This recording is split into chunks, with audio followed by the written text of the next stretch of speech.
This might be controversial, but what is social media without a little bit of factual controversy packaged in sarcasm and a little bit of humor in a storytelling style?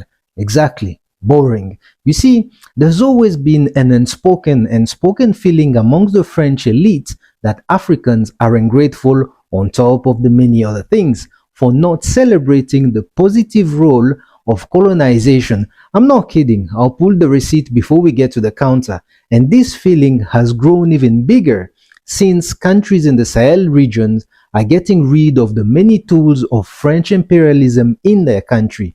And this story will expose the hypocrisy and ingratitude of the French elite who have always looked down on Africans and tried to erase the role of Africa in liberating France from their family drama when their cousins had them on a chokehold and occupied their countries. I'm talking about the German occupation of France, and this is what we are working with today. You may think I'm exaggerating, but I have the receipts and let me pull them out before we continue. You see, in 2005, the French Parliament passed a controversial law on colonization, a law that required high schools to teach young minds about the positive role of colonialism overseas and especially in North Africa. They wanted young minds to believe that colonization was a benevolent and a civilizing mission and not a crime against humanity. But then again, it depends on who they believe to be human, since people across the globe still have to prove their humanity. Anyways, in 2006, this law was repealed by the former president Jacques Chirac after a massive backlash from historians, teachers, parents, basically decent human beings. The attempt to whitewash history was dismantled, but the damage was already done because it was clear France wanted Africans to be grateful for colonization. Moral of the story, people will disrespect you as long as you allow them to do it. But let me tell you something. I agree with the French elite that Africans are ungrateful, and we should be, because clearly there is nothing to be grateful about.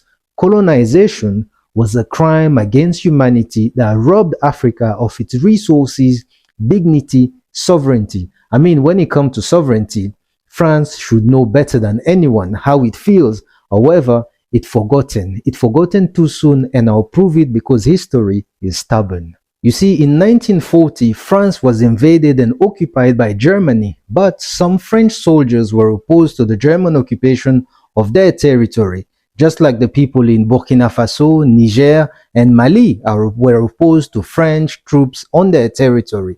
So these soldiers joined the Free France movement led by General Charles de Gaulle.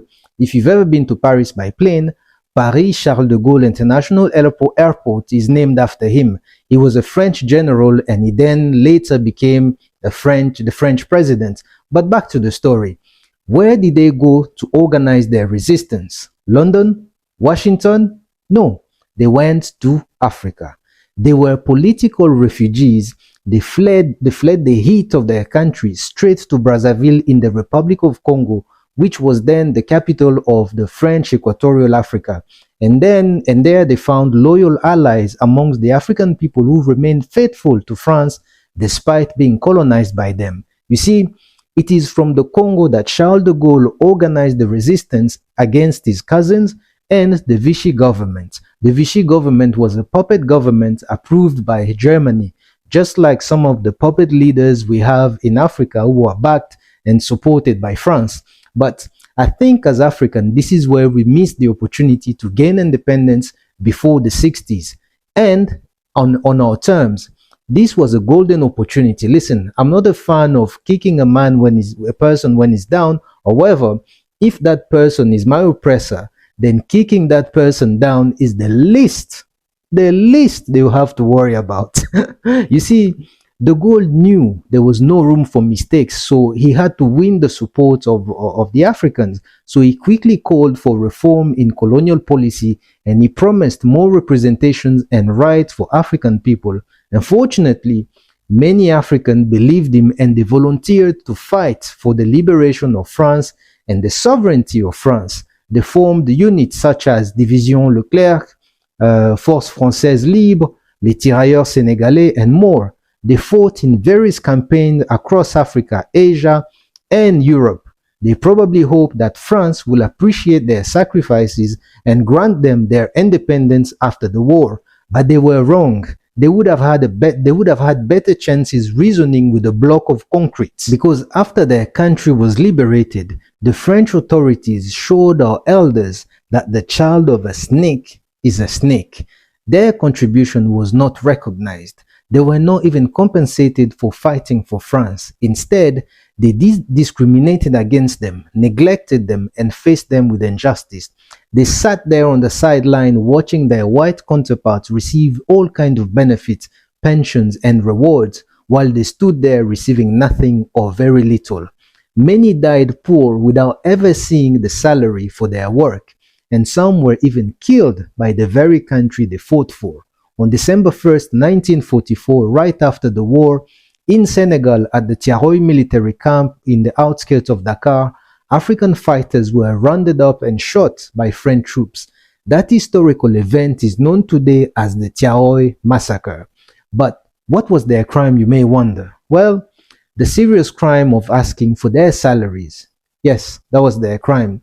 However, after years of fighting for their rights to be recognized, books published, and movies produced on the subject, finally in 2017, under the French president François Hollande, les tirailleurs sénégalais were finally recognized for their contributions. So you see, without Africa, as in the African continent, France wouldn't be the France you know today. And I haven't even mentioned all the assassinations of African politicians, the theft of resources, or the poisonous colonial currency imposed on African countries it once colonized. So in conclusion, what you are seeing in the Sahel region, it is not an anti-French sentiment. It is just Africans who just want to focus on themselves because they feel like they've given a lot to France and they've received nothing in return. So without pointing fingers, history alone tells us who is really ungrateful in this whole saga. If it's your first time interacting with my content, I would like to welcome you and let you know that I have a podcast on YouTube full of non-political stories. You can find it in the podcast sections of the channel. I also have a book of Proverbs which you can access through the link below. Moreover, I create fire content that speaks for itself. Please check out my catalog and thank you for your time. We, ni nini?